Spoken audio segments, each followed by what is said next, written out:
നമസ്കാരം. 24ന്റെ എല്ലാ പ്രേക്ഷകർക്കും പ്രഭാത വാർത്തയിലേക്ക് സ്വാഗതം. ഇന്ന് ജൂൺ 19-ാം തീയതി ബുധനാഴ്ച, മിഥുനം 5. ഭരണവിരുദ്ധ വികാരം ലോക്സഭാ തെരഞ്ഞെടുപ്പിൽ തിരിച്ചടിയായെന്ന് CPM സംസ്ഥാന കമ്മിറ്റിയിൽ വിമർശനം ഉയർന്നിരുന്നു. ഇതുമായി ബന്ധപ്പെട്ട തുടർ വാർത്തകൾ നമ്മൾ പ്രതീക്ഷിക്കുന്നുണ്ട്. ഒപ്പം തന്നെ കണ്ണൂർ എരഞ്ഞോളിയിൽ സ്റ്റീൽ ബോംബ് പൊട്ടിത്തെറിച്ച് വയോധികൻ മരിച്ച സംഭവത്തിൽ അന്വേഷണം പോലീസ് ഊർജിതമാക്കിയിട്ടുണ്ട്. സംസ്ഥാനത്ത് കാലവർഷം വീണ്ടും സജീവമാകുന്നു. തുടങ്ങിയ വാർത്തകളുടെ വിശദാംശങ്ങളും പരിശോധിക്കാം. നോക്കാം ആദ്യം പ്രധാന വാർത്തകളുടെ തലക്കെട്ട്.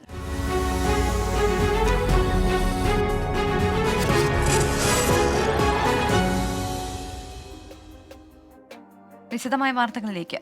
ഭരണവിരുദ്ധ വികാരം തെരഞ്ഞെടുപ്പിൽ തിരിച്ചടിയായെന്ന് CPIM സംസ്ഥാന കമ്മിറ്റിയിൽ വിമർശനം. CPI ഉയർന്നതുപോലെ മുഖ്യമന്ത്രിയുടെ ശൈലിക്കെതിരെയും ചില അംഗങ്ങൾ വിമർശനം ഉയർത്തിയിട്ടുണ്ട്. കനത്ത തോൽവിക്ക് കാരണം ഭരണവിരുദ്ധ വികാരമാണെന്ന വിമർശനമുണ്ടെന്ന് ജനറൽ സെക്രട്ടറി സീതാറാം യെച്ചൂരിയും അഭിപ്രായപ്പെട്ടു. ക്ഷേമപ്രവർത്തനങ്ങൾ മുടങ്ങിയത് തോൽവിയുടെ ആക്കം കൂട്ടി. ക്ഷേമപ്രവർത്തനങ്ങൾ മുടങ്ങാൻ കാരണം കേന്ദ്ര സർക്കാരാണെന്ന് ജനങ്ങളെ ബോധ്യപ്പെടുത്താൻ കഴിഞ്ഞില്ല. ഇക്കാര്യങ്ങൾ ജനങ്ങളിലേക്ക് എത്തിക്കുന്നതിൽ പരാജയപ്പെട്ടതായി സംസ്ഥാന സെക്രട്ടറി അവതരിപ്പിച്ച റിപ്പോർട്ടിൽ പറയുന്നു. ചില നേതാക്കൾക്ക് നാക്കുപിഴ സംഭവിച്ചതായും ചർച്ചയായി. സംസ്ഥാന കമ്മിറ്റി നാളെ അവസാനിക്കും. അതിനുശേഷം തിരുത്തൽ രേഖ തയ്യാറാക്കും.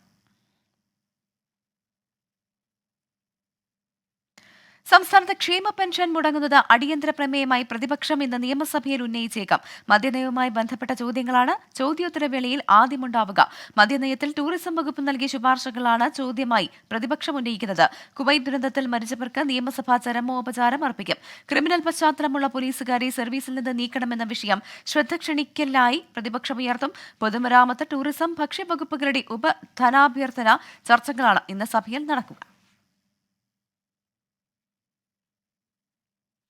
കണ്ണൂർ തലശ്ശേരിയിലെ എരഞ്ഞോളിയിൽ തേങ്ങ ശേഖരിക്കുന്നതിനിടെ സ്റ്റീൽ ബോംബ് പൊട്ടിത്തെറിച്ച് വയോധികൻ മരിച്ച സംഭവത്തിൽ അന്വേഷണം ഊർജിതമാക്കി പോലീസ്. സ്ഫോടനം നടന്ന ആളൊഴിഞ്ഞ പറമ്പിൽ ബോംബ് എങ്ങനെ വന്നു എന്നതിൽ ദുരൂഹത തുടരുകയാണ്.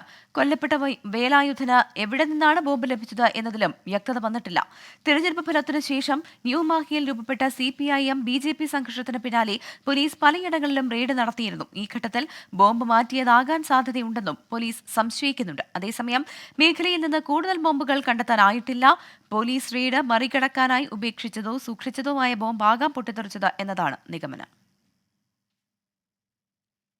കാലാവസ്ഥയുമായി ബന്ധപ്പെട്ട റിപ്പോർട്ടിലേക്കാണ്. സംസ്ഥാനത്ത് ഒറ്റപ്പെട്ട ശക്തമായ മഴയ്ക്ക് സാധ്യതയെന്ന് കേന്ദ്ര കാലാവസ്ഥാ വകുപ്പിന്റെ മുന്നറിയിപ്പ്. തിരുവനന്തപുരം, കൊല്ലം, ആലപ്പുഴ, എറണാകുളം, കോഴിക്കോട്, കണ്ണൂർ ജില്ലകളിൽ യെല്ലോ അലർട്ട് പ്രഖ്യാപിച്ചിട്ടുണ്ട്. കഴിഞ്ഞ ഒരാഴ്ചയായി വളരെ ദുർബലമായിരുന്ന കാലവർഷം വെള്ളിയാഴ്ചയോടെ സജീവമാകാൻ സാധ്യതയുണ്ടെന്നാണ് പ്രവചനം. അജീഷ് ജയകുമാർ തിരുവനന്തപുരത്ത് വന്നിരുന്നു. Ajeesh, good morning. എങ്ങനെയാണ് മഴ മുന്നറിയിപ്പ്? പ്രവിധ, ഇന്നും സംസ്ഥാനത്ത് ഒറ്റപ്പെട്ട ഇടങ്ങളിൽ ശക്തമായ മഴ ഉണ്ടാകുമെന്നാണ് കേന്ദ്ര കാലാവസ്ഥാ വകുപ്പിന്റെ മുന്നറിയിപ്പ് വന്നിട്ടുള്ളത്. മഴയ്ക്കൊപ്പം ശക്തമായ കാറ്റിനും ഇടിമിന്നലിനും സാധ്യതയുള്ളതിനാൽ പൊതുജനങ്ങൾ ജാഗ്രത പാലിക്കണം.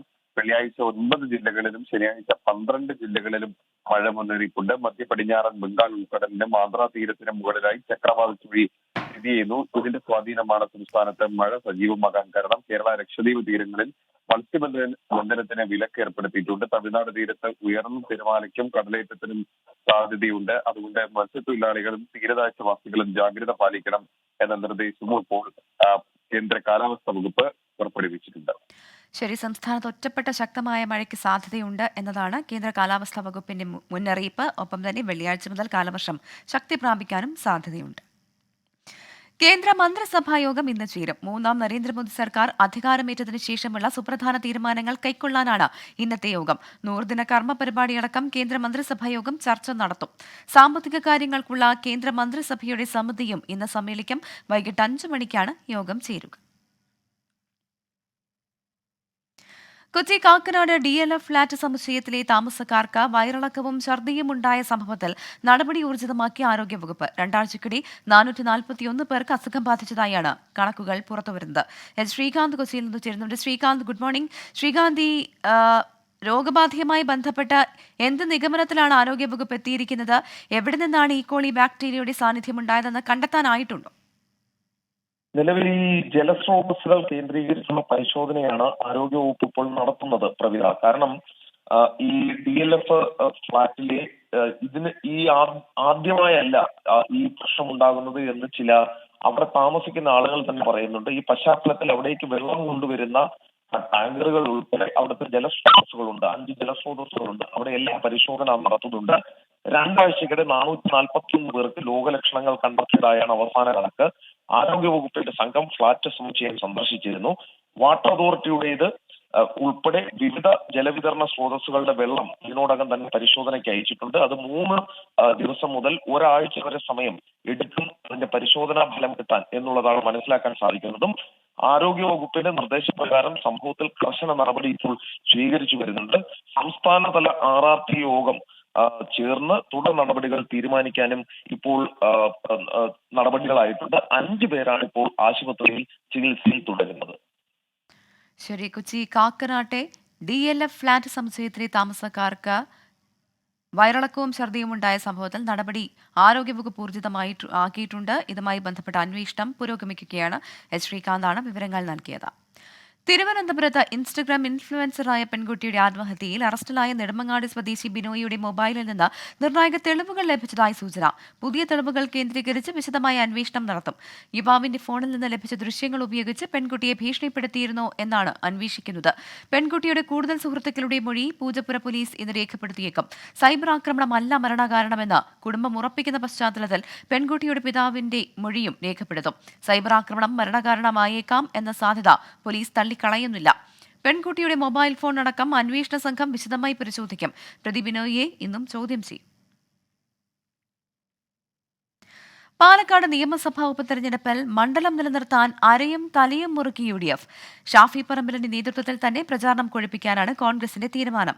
അതേസമയം നടനും UDF സഹയാത്രികനുമായ രമേശ് പിഷാരടി സ്ഥാനാർത്ഥിയായേക്കുമെന്ന വാർത്ത ഷാഫി പറമ്പിൽ തള്ളി.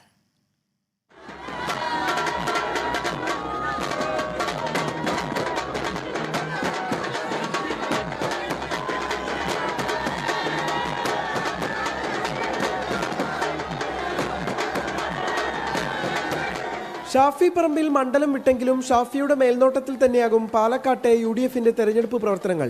ശക്തമായ പോരാട്ടത്തിനൊടുവിൽ പിടിച്ചെടുത്ത മണ്ഡലം കൈവിട്ടാൽ ഷാഫിക്ക് അത് തിരിച്ചടിയാകും. അതുകൊണ്ട് തന്നെ ഏറ്റവും മികച്ച സ്ഥാനാർത്ഥിയെ തന്നെ കളത്തിലിറക്കുകയാണ് UDF ലക്ഷ്യം. ഷാഫിയുടെ കണക്കിലത് രാഹുൽ മാങ്കൂട്ടത്തിൽ. ഒന്നിൽ കൂടുതൽ പേരുകൾ കേൾക്കുക എന്നുള്ളത് സ്വാഭാവികമായിട്ടും ഉണ്ടാവും. കാരണം അർഹരായ യോഗ്യരായ 1ലും 2ലും 3ലും ഒക്കെ കൂടുതൽ ആളുകൾ ഈ പാർട്ടിയിൽ ഉണ്ട് എന്നുള്ളത് നമുക്കെല്ലാവർക്കും അറിയാം. പക്ഷെ ഉചിതമായ എല്ലാവരുടെയും സമ്മതത്തോടു കൂടി എല്ലാവരും ഒറ്റ മനസ്സോടെ പാലക്കാട്ട് ജനങ്ങൾ ഇഷ്ടപ്പെടുന്ന ഒരു സ്ഥാനാർത്ഥിയെ പാർട്ടി പ്രസന്റ് ചെയ്യും. അവരാഗ്രഹിക്കുന്ന തരത്തിൽ ജനങ്ങൾക്കൊപ്പം നിൽക്കുന്ന ഒരു സ്ഥാനാർത്ഥിയെ ഞങ്ങൾ കൊടുക്കും. പ്രാദേശിക എതിർപ്പുകൾ മൂലം രാഹുൽ മാറിയാൽ നറുക്ക് VT ബൽറാമിനോ P സരിനോ വീണേക്കും. DCC പ്രസിഡന്റ് തങ്കപ്പനെ പരിഗണിക്കണമെന്ന ഒരു വിഭാഗത്തിന് താല്പര്യമുണ്ട്. വയനാടിന്റെ കാര്യത്തിൽ സംശയമില്ലെങ്കിലും പാലക്കാട് UDFനെ നിലനിർത്തിയേ മതിയാകൂ. ചേലക്കര കൂടി കിട്ടിയാൽ ഭരണവിരുദ്ധ വികാരമെന്ന പ്രചരണം കൂടുതൽ ശക്തമാക്കാനുമാകും. 24 പാലക്കാട്. പശ്ചിമ ബംഗാളിലെ ട്രെയിൻ അപകടത്തിൽ റെയിൽവേ സുരക്ഷാ കമ്മീഷന്റെ അന്വേഷണം ഇന്ന് ആരംഭിക്കും. കേന്ദ്ര റെയിൽവേ മന്ത്രി അശ്വിനി വൈഷ്ണവാണ് അന്വേഷണത്തിന് ഉത്തരവിട്ടത്. നോർത്ത് ഈസ്റ്റ് ഫ്രോണ്ടിയർ റെയിൽവേയുടെ സുരക്ഷാ ചീഫ് കമ്മീഷണർ ജനകുമാർ ഗാർഗിന്റെ നേതൃത്വത്തിലാണ് അന്വേഷണം. ഇന്ന് രാവിലെ 10 മണിക്ക് അഡീഷണൽ ഡിവിഷണൽ റെയിൽവേ മാനേജറുടെ ചേംബറിലാണ് കമ്മീഷൻ സിറ്റിംഗ്. സംഭവത്തെക്കുറിച്ച് അറിവുള്ള പൊതുജനങ്ങൾ അടക്കമുള്ളവർക്ക് കമ്മീഷന് മുന്നിൽ മൊഴി നൽകാൻ ഹാജരാകണം.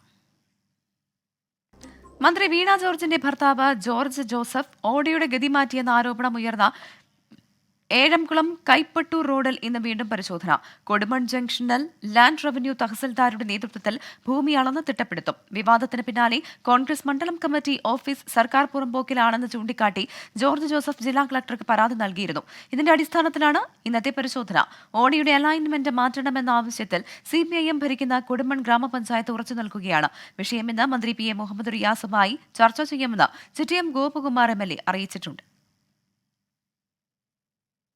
കിഫ്ബി മസാല ബോണ്ട് കേസിൽ ED സമൻസ് ചോദ്യം ചെയ്ത് മുൻ ധനമന്ത്രി ഡോക്ടർ TM തോമസ് ഐസക് നൽകിയ ഉപഹർജി ഹൈക്കോടതി ഇന്ന് വീണ്ടും പരിഗണിക്കും. കിഫ്ബി നൽകിയ ഹർജിയിലും വിശദമായ വാദം കേൾക്കും. പുതിയ സമൻസിൽ തോമസ് ഐസക്കിന് എതിരെ കടുത്ത നടപടികൾ പാടില്ലെന്നും തൽസ്ഥിതി തുടരണമെന്നും ഹൈക്കോടതി നേരത്തെ ഇടക്കാല ഉത്തരവിറക്കിയിരുന്നു. മസാല ബോണ്ട് ഇടപാടിലെ ഫെമ നിയമലംഘനങ്ങൾ തോമസ് ഐസക്കിന്റെ അറിവോടെയാണെന്നാണ് EDയുടെ ആരോപണം. കിഫ്ബിയുടെ രേഖാമൂലമുള്ള മറുപടി ഇക്കാര്യം ശരിവയ്ക്കുന്നുവെന്നും നേരത്തെയുള്ള ഹർജിയിൽ ED കോടതിയെ അറിയിച്ചിട്ടുണ്ട്. മസാല ബോണ്ട് ഇടപാടിലെ നിയമസാധ്യത പരിശോധിക്കണമെങ്കിൽ തോമസ് ഐസക്കിനെ ചോദ്യം ചെയ്യേണ്ടത് അനിവാര്യമാണെന്നാണ് EDയുടെ നിലപാട്. KSRTC ബസ് ഇടിച്ച് തകർന്ന തൃശൂരിലെ ശക്തൻ തമ്പുരാന്റെ പ്രതിമ പുനർനിർമ്മിക്കാൻ നടപടി തുടങ്ങി. അറ്റകുറ്റപ്പണികൾക്കായി പ്രതിമ തിരുവനന്തപുരത്തേക്ക് കൊണ്ടുപോയി. 2 മാസത്തിനകം പ്രതിമ പുനഃസ്ഥാപിക്കും. ജൂൺ 9 പുലർച്ചെയാണ് നിയന്ത്രണം വിട്ട KSRTC ബസ് ഇടിച്ച് ശക്തൻ തമ്പുരാന്റെ പ്രതിമ തകർന്നത്. പ്രതിമ അടിയന്തരമായി പുനർനിർമ്മിക്കണമെന്ന ആവശ്യം ശക്തമായതോടെയാണ് ദ്രുതഗതിയിലുള്ള നടപടികൾ. ശില്പി കുന്നുവിള M. മുരളിയുടെ നേതൃത്വത്തിൽ തന്നെയാണ് പ്രതിമ പുനർനിർമ്മിക്കുന്നത്. പ്രതിമ തിരുവനന്തപുരം പാപ്പനംകോട് സിഡ്കോ വ്യവസായ പാർക്കിലേക്ക് മാറ്റി. ഇടി വന്നതിനാൽ പ്രതിമയ്ക്ക് ഷേക്ക് ഉണ്ട്. ആ ഷേക്കെല്ലാം തീർത്ത് അനാട്ടമി ശരിയാക്കി പെയിന്റ് ചെയ്ത് ഇവിടെ കൊണ്ട് വീണ്ടും പീഠത്തിൽ പ്രതിഷ്ഠിക്കും. പുനർനിർമ്മാണത്തിന്റെ പകുതി ചെലവ് KSRTC വഹിക്കുമെന്ന് ധാരണയായിട്ടുണ്ടെന്ന് മന്ത്രി K. രാജൻ. പകുതി പണം ട്രാൻസ്പോർട്ട് വകുപ്പ് മന്ത്രി ട്രാൻസ്പോർട്ട് ഡിപ്പാർട്ട്മെന്റിന്റെ ഭാഗമായി KSRTCയിൽ നിന്ന് നൽകാം എന്ന് നിശ്ചയിച്ചു. ബാക്കി പകുതി പണം തൃശ്ശൂരിന്റെ MLA കൂടിയായിട്ടുള്ള ശ്രീ P. ബാലചന്ദ്രൻ അദ്ദേഹത്തിന്റെ വികസന ഫണ്ടിൽ നിന്ന്, പ്രാദേശിക വികസന ഫണ്ടിൽ നിന്ന് മാറ്റിവെക്കാം എന്ന് നിശ്ചയിച്ചു. പകുതി ചെലവ് ആസ്തി വികസന ഫണ്ടിൽ നിന്ന് അനുവദിക്കുമെന്ന് തൃശൂർ MLA P. ബാലചന്ദ്രൻ. ഞങ്ങൾ ഇടതുപക്ഷ ജനാധിപത്യ മുന്നണിയുടെ എല്ലാ ജനപ്രതിനിധികളും ഈ പ്രതിമ എത്രയും വേഗം സ്ഥാപിക്കുന്നതിന് വേണ്ടി തീരുമാനിക്കും. ഒരു കാര്യത്തിലും അതിൽ ചാഞ്ചല്യമില്ല. അപകടത്തിൽ തകർന്ന പ്രതിമ ക്രെയിൻ ഉപയോഗിച്ചാണ് വാഹനത്തിലേക്ക് മാറ്റിയത്. 24 തൃശൂർ. സ്കൂൾ പ്രവൃത്തി ദിനങ്ങൾ 220 ആക്കിയതിനെതിരായ ഹർജി ഹൈക്കോടതി ഇന്ന് പരിഗണിക്കും. പ്രതിപക്ഷ അധ്യാപക സംഘടനയായ കേരള പ്രദേശ് സ്കൂൾ ടീച്ചേഴ്സ് അസോസിയേഷനാണ് കോടതിയെ സമീപിച്ചിരിക്കുന്നത്. പ്രവൃത്തി ദിനം 220 ആക്കിയ സർക്കാർ തീരുമാനം എല്ലാവരുടെയും അഭിപ്രായം കേൾക്കാതെയാണെന്ന് ഹർജിയിൽ പറയുന്നു. പൊതുവിദ്യാഭ്യാസ വകുപ്പ് secretary, director, Muvattupuzha Vittoor Ebenezer higher secondary school manager എന്നിവരെ എതിർകക്ഷിയാക്കിയാണ് ഹർജി. ഉത്തരേന്ത്യയിൽ പിടിമുറുക്കി ഉഷ്ണതരംഗം. ഡൽഹി, ഉത്തർപ്രദേശ്, ഹരിയാന, പഞ്ചാബ്, ബീഹാർ തുടങ്ങിയ സംസ്ഥാനങ്ങളിലാണ് കടുത്ത ചൂടനുഭവപ്പെടുന്നത്. ഈ സംസ്ഥാനങ്ങളിൽ ഇന്ന് വരെയാണ് റെഡ് അലർട്ട് പ്രഖ്യാപിച്ചിട്ടുള്ളത്. എന്നാൽ വരും ദിവസങ്ങളിലും ചൂട് കുറയാനുള്ള സാധ്യതയില്ലെന്ന് കാലാവസ്ഥാ നിരീക്ഷണ കേന്ദ്രം വ്യക്തമാക്കി. ബീഹാറിൽ ഇന്നലെയും താപനില 44 ഡിഗ്രി സെൽഷ്യസിന് മുകളിലാണ് രേഖപ്പെടുത്തിയത്. സംസ്ഥാനത്ത് കഴിഞ്ഞ 24 മണിക്കൂറിനിടെ 22 പേരാണ് കനത്ത ചൂടിനെ തുടർന്ന് മരിച്ചത്. അതേസമയം വടക്ക് കിഴക്കൻ മേഖലകളിൽ കനത്ത മഴയ്ക്ക് സാധ്യതയെന്നും കാലാവസ്ഥാ നിരീക്ഷണ കേന്ദ്രം അറിയിച്ചു. 4 ദിവസത്തേക്ക് അസം, മേഘാലയ, മണിപ്പൂർ തുടങ്ങിയ സംസ്ഥാനങ്ങളിൽ മഴ മുന്നറിയിപ്പ് നൽകിയിട്ടുണ്ട്. എറണാകുളം അങ്കമാലി അതിരൂപതയിൽ ഏകീകൃത കുർബാന നടപ്പിലാക്കുന്നത് ചർച്ച ചെയ്യാൻ സീറോ മലബാർ സഭാ സിനഡ് ഇന്ന് വീണ്ടും ചേരും. കഴിഞ്ഞ വെള്ളിയാഴ്ച ചേർന്ന സിനഡ് വിഷയത്തിൽ തീരുമാനമാകാതെ പിരിഞ്ഞതോടെയാണ് ഇന്ന് വീണ്ടും ചേരുന്നത്. ജൂലൈ 3-നകം ഏകീകൃത കുർബാന അർപ്പിക്കാത്ത വൈദികരെ സഭയിൽ നിന്ന് പുറത്താക്കണമെന്ന് മേജർ ആർച്ച് ബിഷപ്പിന്റെ സർക്കുലർ കത്തിച്ച് പള്ളികളിൽ പ്രതിഷേധം നടന്നിരുന്നു. ഈ സാഹചര്യത്തിൽ സഭയിൽ പിളർപ്പ് ഒഴിവാക്കാൻ ഇളവുകൾ നൽകണമെന്ന ആവശ്യവും സിനഡിൽ ഉണ്ടായേക്കും. കടുത്ത നിലപാട് തുടർന്നാൽ എറണാകുളം അതിരൂപത സ്വതന്ത്ര സഭയായി നിൽക്കുമെന്ന തീരുമാനത്തിലാണ് വൈദിക സമിതിയും അൽമായ മുന്നേറ്റവും. ആലുവയിൽ 1 കിലോഗ്രാം MDMA പിടികൂടിയ കേസിൽ പ്രതിയെ ഇന്ന് കോടതിയിൽ ഹാജരാക്കും. ഇന്നലെയാണ് ബാംഗ്ലൂർ സ്വദേശി സർമീൻ ആക്താർ റൂറൽ പോലീസിന്റെ പിടിയിലായത്. പ്രതി ഇതിനു മുൻപും MDMA കടത്തിയിട്ടുണ്ട് എന്നതാണ് വിവരം. ഇവരുടെ പക്കൽ നിന്നും ലഹരി വാങ്ങാനെത്തിയ യുവാവിനെയും പോലീസ് കസ്റ്റഡിയിലെടുത്തിരുന്നു. ഇയാളുടെ അറസ്റ്റ് ഇന്ന് രേഖപ്പെടുത്തും. കേസിൽ കൂടുതൽ പ്രതികൾ ഉണ്ടെന്ന നിഗമനത്തിലാണ് അന്വേഷണ സംഘം. എഴുത്തുകാരനും ചലച്ചിത്ര ഗാനരചയിതാവുമായ BR പ്രസാദിന്റെ അമ്മ മങ്കൊമ്പ് മായാസദനത്തിൽ കല്യാണിക്കുട്ടിയമ്മ അന്തരിച്ചു. 85 വയസ്സായിരുന്നു. വാർദ്ധക്യ സഹജമായ അസുഖങ്ങളെ തുടർന്ന് ഏറെ നാളായി കിടപ്പിലായിരുന്നു. ഇന്നലെ വൈകിട്ട് 4 മണിക്കാണ് അന്ത്യം. സംസ്കാരം നാളെ ഉച്ചയ്ക്ക് 2 മണിക്ക് വീട്ടുവളപ്പിൽ നടക്കും. 2020 ലോകകപ്പിലെ സൂപ്പർ 8 മത്സരങ്ങൾക്ക് ഇന്ന് തുടക്കമാകും. ആദ്യ മത്സരത്തിൽ ദക്ഷിണാഫ്രിക്ക രാത്രി 8-ന് അമേരിക്കയെ നേരിടും.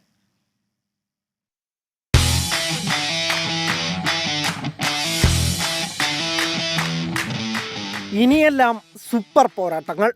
സെമി ഫൈനൽ ലക്ഷ്യമിട്ട 2 ഗ്രൂപ്പുകളിലായി 8 ടീമുകൾ പോരടിക്കും. ഗ്രൂപ്പ് 1-ൽ ഇന്ത്യക്കൊപ്പം ഓസ്ട്രേലിയ, അഫ്ഗാനിസ്ഥാൻ, ബംഗ്ലാദേശ് ടീമുകൾ. ഗ്രൂപ്പ് 2-ൽ ഇംഗ്ലണ്ടും ദക്ഷിണാഫ്രിക്കയും വെസ്റ്റ് ഇൻഡീസും അമേരിക്കയും. രാത്രി 8-ന് ആൻഡ്രുഗയിലെ സർ വിവിയൻ റിച്ചാർഡ് സ്റ്റേഡിയത്തിലാണ് ദക്ഷിണാഫ്രിക്ക അമേരിക്ക മത്സരം. ഗ്രൂപ്പ് ഡിയിൽ നിന്ന് സമ്പൂർണ്ണ ജയത്തോടെയാണ് ദക്ഷിണാഫ്രിക്ക സൂപ്പർ 8-ലെത്തിയത്. എന്നാൽ 4-ലും കഷ്ടിച്ച് കടന്നുകൂടിയെന്നത് പ്രോട്ടീസുകൾക്ക് ആശങ്കയുണ്ടാക്കുന്നു. അത്ഭുതക്കുതിപ്പ് നടത്തി അവസാന 8-ലെത്തിയ അമേരിക്കയ്ക്കെതിരെ ഇതുവരെയുള്ള കളി മതിയാവില്ല എയ്ഡൻ മാർക്കത്തിനും ടീമിനും ജയിച്ചു കയറാൻ. ബാറ്റർമാർ ഇനിയെങ്കിലും താളം കണ്ടെത്തിയില്ലെങ്കിൽ പതിവ് പോലെ പടിക്കൽ കലമുടച്ചു മടങ്ങാം പ്രോട്ടീസിന്. പാകിസ്ഥാനെ അട്ടിമറിക്കുകയും ഇന്ത്യയെ വിറപ്പിക്കുകയും ചെയ്തതിന്റെ ആത്മവിശ്വാസത്തിലാണ് അമേരിക്ക. പരിക്ക് ഭേദമായി ഇന്ത്യൻ വംശജനായ നായകൻ മൊണാങ് പട്ടേൽ തിരിച്ചെത്തുന്നതും അമേരിക്കയ്ക്ക് സൂപ്പർ 8-ൽ കരുത്താകും. ബാറ്റിംഗിൽ ആരോൺ ജോൺസ്, ആൻഡ്രിയാസ് ഗോസ് എന്നിവരിലും ബൌളിംഗിൽ ഇന്ത്യൻ വംശജൻ സൗരവ് നേത്രവാൽക്കറിലുമാണ് ലോകകപ്പിലെ കന്നിക്കാരായ അമേരിക്കയുടെ പ്രതീക്ഷകൾ. Sports desk 24. യൂറോ കപ്പിൽ പ്രീ ക്വാർട്ടർ ഉറപ്പിക്കാൻ ജർമ്മനിയും സ്വിറ്റ്സർലൻഡും ഇന്നിറങ്ങും. ജർമ്മനി രാത്രി 9:30 ഹംഗറിയെയും സ്വിറ്റ്സർലൻഡ് രാത്രി 12:30 സ്കോട്ട്ലൻഡിനെയും നേരിടും. വൈകിട്ട് 6:30 നടക്കുന്ന ജീവൻ മരണ പോരിൽ ക്രൊയേഷ്യയുടെ എതിരാളികൾ അൽബേനിയയാണ്.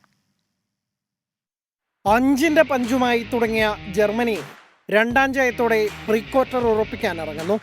രാത്രി 9:30 നടക്കുന്ന മത്സരത്തിൽ മുൻ ചാമ്പ്യന്മാരുടെ എതിരാളികൾ ഹംഗറി. സ്കോട്ട്ലൻഡിനെ 1-നെതിരെ 5 ഗോളിന് തകർത്ത ജർമ്മനിയിൽ നിന്ന് ഇന്നും ഗോൾ വർഷത്തിൽ കുറഞ്ഞതൊന്നും പ്രതീക്ഷിക്കേണ്ട. ജൂലിയൻ നെഗൽസ്മാന് കീഴിൽ പഴയ വീര്യം വീണ്ടെടുത്തു കഴിഞ്ഞു ജർമ്മൻ പടയാളികൾ. സ്വിറ്റ്സർലൻഡിന്റെയും ലക്ഷ്യം അവസാന 16-ൽ ഇടമുറപ്പിക്കൽ. രാത്രി 12:00 നടക്കുന്ന കളിയിൽ സ്കോട്ട്ലൻഡാണ് എതിരാളികൾ. പ്രീ ക്വാർട്ടർ പ്രതീക്ഷ നിലനിർത്താൻ സ്കോട്ട്ലൻഡിനും ഹംഗറിക്കും ജയം അനിവാര്യമാണ്. ആദ്യ മത്സരത്തിൽ സ്പെയിനോട് കനത്ത പരാജയം വഴങ്ങിയ ക്രൊയേഷ്യയ്ക്ക് ഇന്ന് ജീവൻ മരണ പോരാട്ടം. അൽബേനിയയ്ക്കെതിരെ വമ്പൻ ജയം തന്നെ വേണം ക്രോട്ടുകൾക്ക് പ്രീ ക്വാർട്ടർ പ്രതീക്ഷ നിലനിർത്താൻ. പ്രതിരോധത്തിലെ ഓട്ടയടയ്ക്കുന്നതിനൊപ്പം ഫിനിഷിംഗ് പോരായ്മകൾക്കും പരിഹാരം കണ്ടേ പറ്റൂ. ഇല്ലെങ്കിൽ ലൂക്ക മോഡ്രിച്ചും സംഘവും ആദ്യ റൗണ്ടിൽ തന്നെ പുറത്താകും. Sports desk 24. ഫിൻലാൻഡിൽ നടക്കുന്ന പാവോനുർമി ഗെയിംസ് ജാവലിൻ ത്രോയിൽ ഇന്ത്യയുടെ നീരജ് ചോപ്രയ്ക്ക് സ്വർണം. 85.97 മീറ്റർ ദൂരമെറിഞ്ഞാണ് നീരജിന്റെ സ്വർണ്ണ നേട്ടം. ഫിൻലൻഡ് താരങ്ങൾക്കാണ് വെള്ളിയും വെങ്കലവും. മുൻ ലോക ചാമ്പ്യൻ ആൻഡേഴ്സൺ പീറ്റേഴ്സ് 4ാം സ്ഥാനത്തായി. പാരീസ് ഒളിമ്പിക്സിന് മുന്നോടിയായുള്ള പ്രധാന ടൂർണമെന്റാണ് പാവോനുർമി. ഒളിമ്പിക്സിൽ സ്വർണം നിലനിർത്താനിറങ്ങുന്ന നീരജിന് വലിയ ആത്മവിശ്വാസം നൽകുന്നതാണ് ഈ സ്വർണ്ണ നേട്ടം. ജൂലൈ 7 നടക്കുന്ന ഡയമണ്ട് ലീഗിലാണ് ഒളിമ്പിക്സിന് മുൻപ് ഇനി നീരജ് മത്സരിക്കുക. സ്പീക്കർ തെരഞ്ഞെടുപ്പിൽ TDP അനുനയിപ്പിക്കാൻ BJP NT രാമറാവുവിന്റെ മകളും BJP ആന്ധ്രാപ്രദേശ് സംസ്ഥാന അധ്യക്ഷയുമായ D പുരന്ദരേശ്വരിയെ സ്പീക്കർ സ്ഥാനത്തേക്ക് പരിഗണിച്ചേക്കും. രാധാകൃഷ്ണൻ ഡൽഹിയിൽ നിന്ന് ചേരുന്നുണ്ട്. Radhakrishnan, good morning. എങ്ങനെയാണ് നീക്കങ്ങൾ? Pravitha, good morning. നിലവിലുള്ള സാഹചര്യത്തിൽ TDP ഉയർത്തുന്ന വെല്ലുവിളിയെ ഫലപ്രദമായിട്ട് നേരിടുക എന്നുള്ള ഒരു തീരുമാനമാണ് BJP കൈക്കൊണ്ടിരിക്കുന്നത്. അതിന് ഏറ്റവും ഫലപ്രദമായിട്ടുള്ള ഉപാധി എന്ന രീതിയിൽ NT രാമറാവുവിന്റെ മകൾ കൂടിയായിട്ടുള്ള D പുരന്ദേശ്വരി, അവർ നിലവിൽ BJPയുടെ ആന്ധ്രാപ്രദേശ് സംസ്ഥാന അധ്യക്ഷ കൂടിയാണ്. അവരെ സ്പീക്കർ സ്ഥാനത്തേക്ക് പരിഗണിക്കാനാണ് ഇപ്പോൾ തീരുമാനിച്ചിരിക്കുന്നത്. രാജമുന്തിരിയിൽ നിന്ന് ലോക്സഭയിലേക്ക് തെരഞ്ഞെടുക്കപ്പെട്ട ആന്ധ്രയിലെ രാജമുന്തിരിയിൽ നിന്ന് ലോക്സഭയിലേക്ക് തെരഞ്ഞെടുക്കപ്പെട്ട പുരന്ദേശ്വരി BJPയെ സംബന്ധിച്ച് നിലവിലുള്ള സാഹചര്യത്തിൽ അവരുടെ പ്രധാനപ്പെട്ട വനിതാ മുഖങ്ങളിൽ ഒന്നായി പ്രവർത്തിക്കുന്ന ആളാണ്. ഈ ഒരു സാഹചര്യത്തിൽ അവരെ സ്പീക്കർ സ്ഥാനത്തേക്ക് പരിഗണിക്കുക, അതുവഴി തെലുങ്ക് ദേശത്തെ അനുനയിപ്പിക്കുക, ഇതാണ് തന്ത്രം. NT രാമറാവുവിന്റെ മകൾ കൂടി ആയതുകൊണ്ട് തന്നെ നിലവിലുള്ള സാഹചര്യത്തിൽ TDP ഈ നിർദ്ദേശത്തോട് യോജിക്കും എന്നുള്ളതാണ് ഇപ്പോൾ BJP കരുതുന്നത്. ശരി, രാധാകൃഷ്ണനാണ് വിവരങ്ങൾ നൽകിയത്. മലപ്പുറം തവനൂർ സ്വദേശി അബ്ദുൽ അസീസിന്റെ അതിജീവന കഥയിലേക്കാണ് ഇനി. 11 kV വൈദ്യുതി ലൈനിൽ നിന്ന് ഷോക്കേറ്റ് വൃക്കയുടെ പ്രവർത്തനം വരെ നിലച്ച അബ്ദുൽ അസീസ് മരിക്കുമെന്നാണ് എല്ലാവരും കരുതിയത്. എന്നാൽ ബാക്കിയായ ജീവൻ മുറുകെ പിടിച്ച് അയാൾ ആരെയും അത്ഭുതപ്പെടുത്തുന്ന തിരിച്ചുവരവ് നടത്തി. 2 കൈകളും നഷ്ടപ്പെട്ട അബ്ദുൽ അസീസിന് ഇന്ന് ഡ്രൈവിംഗ് ലൈസൻസ് വരെയുണ്ട്.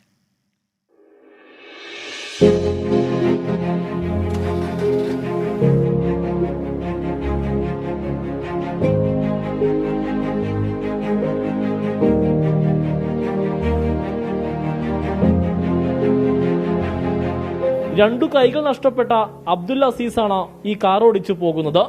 കൈകളില്ലാതെ വാഹനമോടിക്കാൻ ലൈസൻസ് നേടിയ കേരളത്തിലെ രണ്ടാമത്തെയാളാണ് അബ്ദുൽ അസീസ്.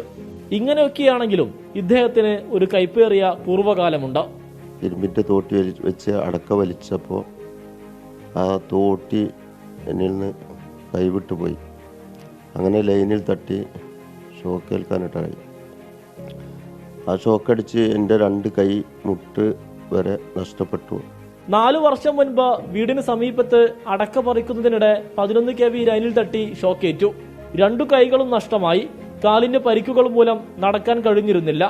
6 മാസക്കാലം പൂർണ്ണമായും കിടപ്പിലായി. അങ്ങനെ ട്രീറ്റ്മെൻറ്റ് തുടങ്ങി. 2-3 ദിവസങ്ങൾക്ക് ശേഷം എൻ്റെ ഓരോ കൈകളും മുറിച്ച് മാറ്റി. മുട്ടിന് താഴെ വെച്ച് ഓരോ കൈകളും മുറിച്ച് മാറ്റി. അങ്ങനെ പാച്ച് ചെയ്ത് ബ്ലഡൊക്കെ കയറ്റാൻ തുടങ്ങി. അങ്ങനെ സാവകാശം റിക്കവറിയായി വന്ന് 1 മാസം 3 ദിവസം ICUവിൽ കിടന്ന്. എന്നാൽ ഉറച്ച മനസ്സോടെ നടക്കാൻ തുടങ്ങി. ആദ്യമൊക്കെ ഒരടി നടക്കുമ്പോഴേക്കും താഴെ വീണു. പിന്നീട് അബ്ദുൽ അസീസ് ജീവിതത്തിലേക്ക് നടന്നു കയറി. ഈ കൈയില്ലാതെ വണ്ടി ഓടിക്കാൻ വളരെ ബുദ്ധിമുട്ടുണ്ടായിരുന്നു. പക്ഷെ ഞാൻ പിന്മാറാതെ നമ്മൾ ഒരു കാര്യത്തിന് വേണ്ടി തീവ്ര ശ്രമം നടത്തിയാൽ ഈ പ്രപഞ്ചം തന്നെ നമ്മുടെ കൂടെ നിൽക്കും എന്നുള്ളതാണ് എനിക്കതിന് ബോധ്യമായത്. അങ്ങനെ ഞാൻ ആ ലൈസൻസും കരസ്ഥമാക്കി. കേരളത്തിൽ 2ാമത്തെ ഒരാളായിട്ട് ഒരു ലൈസൻസും കരസ്ഥമാക്കി. സുഹൃത്തുക്കളുടെയും കുടുംബത്തിന്റെയും സഹായവും പിന്തുണയുമാണ് അബ്ദുൽ അസീസിന്റെ കരുത്ത്. 24 തിരൂർ. ഇടുക്കിയെ മിടുക്കിയാക്കാൻ ജില്ലാ ഭരണകൂടവുമായി കൈകോർത്ത നടൻ മോഹൻലാൽ. ആരോഗ്യ വിദ്യാഭ്യാസ മേഖലകളിൽ പിന്നാക്കം നിൽക്കുന്ന പ്രദേശങ്ങളുടെ ഉന്നമനത്തിനാണ് മോഹൻലാൽ നേതൃത്വം നൽകുന്ന വിശ്വശാന്തി ഫൗണ്ടേഷന്റെ സഹകരണം. അഞ്ചുരുളിയിൽ നിർമ്മിച്ച ലൈബ്രറിയുടെ താക്കോലും മുതിർന്ന പൗരന്മാർക്കുള്ള ഡൈപ്പറുകളും തൊടുപുഴയിൽ നടന്ന ചടങ്ങിൽ മോഹൻലാൽ ജില്ലാ കളക്ടർക്ക് കൈമാറി. മോഹൻലാലിന്റെ സന്നദ്ധ സംഘടനയായ വിശ്വശാന്തി ഫൗണ്ടേഷൻ വഴി ഇതിനകം നിരവധി സഹായ പദ്ധതികൾ ഇടുക്കിയിലേക്ക് എത്തിയിട്ടുണ്ട്. ഇവിടങ്ങളിലെ ജീവകാരുണ്യ പ്രവർത്തനങ്ങളുടെ അടുത്ത ഘട്ടത്തിനാണ് തൊടുപുഴയിൽ തുടക്കമായത്.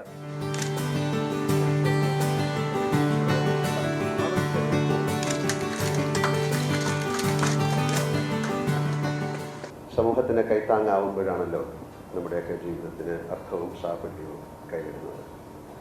കഴിഞ്ഞ ഒട്ടേറെ വർഷങ്ങളായി വിശ്വശാന്തി ഫൗണ്ടേഷൻ ഒട്ടനവധി ജീവകാരുണ്യ പ്രവർത്തനങ്ങൾ വിജയകരമായി നടത്തിവരുന്നു. എന്നതേറെ ആത്മസംതൃപ്തി നൽകുന്ന ഒരു കാര്യമാണ്. 160-ലേറെ വരുന്ന ആദിവാസി കുടികളുടെ വികസനത്തിന് കൂടുതൽ സന്നദ്ധ സംഘടനകൾ സാമൂഹിക പ്രതിബദ്ധതയുമായി മുന്നിട്ടിറങ്ങണമെന്ന് ജില്ലാ കളക്ടർ ഷീബ ജോർജ്. പ്രകൃതിയെ സംരക്ഷിച്ചുകൊണ്ടുള്ള ഡെവലപ്മെന്റിന് വേണ്ടിയാണ് ജില്ലാ ഭരണകൂടം എപ്പോഴും ശ്രമിച്ചുകൊണ്ടിരിക്കുന്നത്. അതിൻ്റെ ഒരു സപ്പോർട്ട് എല്ലാവരുടെയും ഭാഗത്തു നിന്ന് ഉണ്ടാകുന്നുണ്ട്. ഇനിയും അത് ഉണ്ടാവണമെന്നും കൂടി അഭ്യർത്ഥിക്കുന്നു. നല്ല ഡെവലപ്മെന്റ്സ് നമ്മുടെ ജില്ലയ്ക്ക് വേണം. എല്ലാ മേഖലകളിലും സോഷ്യൽ കമ്മിറ്റ്മെന്റ് ആയാലും അതുപോലെ എഡ്യൂക്കേഷൻ ആയാലും മെഡിക്കൽ ഫീൽഡ് ആയാലും ഒക്കെ എല്ലാവിധത്തിലുമുള്ള CSRന്റെ ആവശ്യം ഇനിയുമുണ്ട്. കഴിഞ്ഞ വർഷമാണ് ഇടുക്കിയെ സ്മാർട്ടാക്കാൻ പൊതുജനങ്ങൾ, വിവിധ മേഖലയിലെ വിദഗ്ധർ, സംരംഭകർ തുടങ്ങിയവരുടെ ആശയങ്ങൾ ഉൾപ്പെടുത്തി ഇടുക്കി ഒരു മിടുക്കി എന്ന കർമ്മപദ്ധതിക്ക് ജില്ലാ ഭരണകൂടം തുടക്കമിട്ടത്. വിദ്യാഭ്യാസ സഹായം മുതൽ നൈപുണ്യ വികസനം, ഡിജിറ്റൽ ബോധവൽക്കരണം, ഊരുകളിൽ സോളാർ വിളക്കുകൾ എന്നിവ ഇതിനകം തന്നെ നടപ്പാക്കി കഴിഞ്ഞു. 24 ഇടുക്കി. ഇന്ന് വായനാ ദിനം. ഈ വായനാ ദിനത്തിൽ ഒരാളെ പരിചയപ്പെടാം. 1/2 സെന്റിമീറ്റർ മാത്രം വലിപ്പമുള്ള പുസ്തകവുമായി അത്ഭുതം സൃഷ്ടിക്കുകയാണ് തൃശൂരിലെ സത്താർ ആദൂർ. കുഞ്ഞൻ പുസ്തക നഗ്ന നേത്രങ്ങൾ കൊണ്ട് വായിക്കാൻ കഴിയും എന്നതാണ് സവിശേഷത. 1 സെന്റിമീറ്റർ വലിപ്പമുള്ള കഥാസമാഹാരം കൊണ്ട് സ്വയം കുറിച്ച റെക്കോർഡാണ് സത്താർ തിരുത്തുന്നത്. 24 OBT അംഗം റഷീദ് എരുമപ്പെട്ടി തയ്യാറാക്കിയ റിപ്പോർട്ടിലേക്ക്.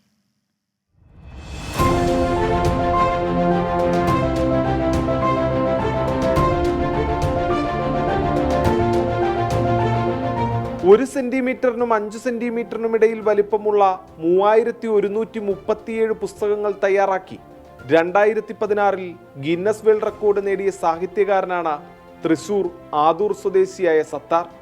നഗ്നനേത്രങ്ങൾ കൊണ്ട് വായിക്കാൻ സാധിക്കുന്ന ലോകത്തിലെ ഏറ്റവും ചെറിയ പുസ്തകത്തിന്റെ രചയിതാവെന്ന റെക്കോർഡ് സത്താറിനുണ്ട്. 2012 വായനാ ദിനത്തിൽ പുറത്തിറക്കിയ 1 സെന്റിമീറ്റർ നീളവും 1/2 സെന്റിമീറ്റർ വീതിയുമുള്ള പുസ്തകം 66 കവിതകളുടെ സമാഹാരമാണ്. പേര് 1.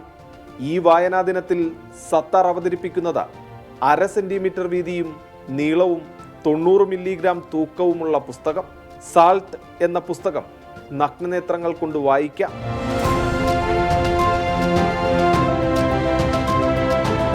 തലക്കെട്ടുൾപ്പെടെ 12 അക്ഷരങ്ങൾ മാത്രമുള്ള കഥ. ഞാനൊരു കടലാസിലായിരുന്നുവെന്ന ഉപ്പ്. 63 ഭാഷകളിൽ ഈ കഥ മൊഴിമാറ്റിയിട്ടുണ്ട്. 1 പേജിൽ 1 ഭാഷ എന്ന തരത്തിലാണ് കുഞ്ഞൻ പുസ്തകം തയ്യാറാക്കിയിട്ടുള്ളത്. നിലവിൽ ലോകത്തിലെ ഏറ്റവും ചെറിയ പുസ്തകം 1 എന്ന് പറയുന്ന 12 വർഷങ്ങൾക്ക് മുമ്പ് ഞാൻ തന്നെ ചെയ്തിട്ടുള്ള 66 ഭാഷാ കവിതകളുള്ള പുസ്തകമാണ്. ഇത് വെറും 1/2 സെൻറ്റിമീറ്ററിൻ്റെ പുസ്തകമാണ്. ഈ പുസ്തകത്തിലോടുകൂടി ലോകത്തിലെ ഏറ്റവും ചെറിയ പുസ്തകമാകാൻ ഈ പുസ്തകം തയ്യാറെടുക്കുകയാണ്. USA library of Congress, UK British museum library, ചൈനയിലെ ഷാങ്കായ് ലൈബ്രറി, റോമിലെ വത്തിക്കാൻ ലൈബ്രറി തുടങ്ങി ലോകത്തിലെ പ്രശസ്തമായ 35 ലൈബ്രറികളിലേക്ക് പുസ്തകം എത്തിക്കുകയാണ് സത്താർ ആദൂരിന്റെ ലക്ഷ്യം. വായനയെ പ്രോത്സാഹിപ്പിക്കുന്നതിന് വേണ്ടി 2008 മുതൽ കഥകളും കവിതകളും മിനിയേച്ചർ പുസ്തക രൂപത്തിലാക്കി 30,000-ഓളം കോപ്പികൾ സത്താർ ഇതിനോടകം സൗജന്യമായി വിതരണം ചെയ്തിട്ടുണ്ട്. 24 തൃശൂർ. പ്രഭാത വാർത്തകളുടെ സമയം പൂർണ്ണമാകുന്നു. ഇനി good morning with R Sreekandan Nair കാണാം.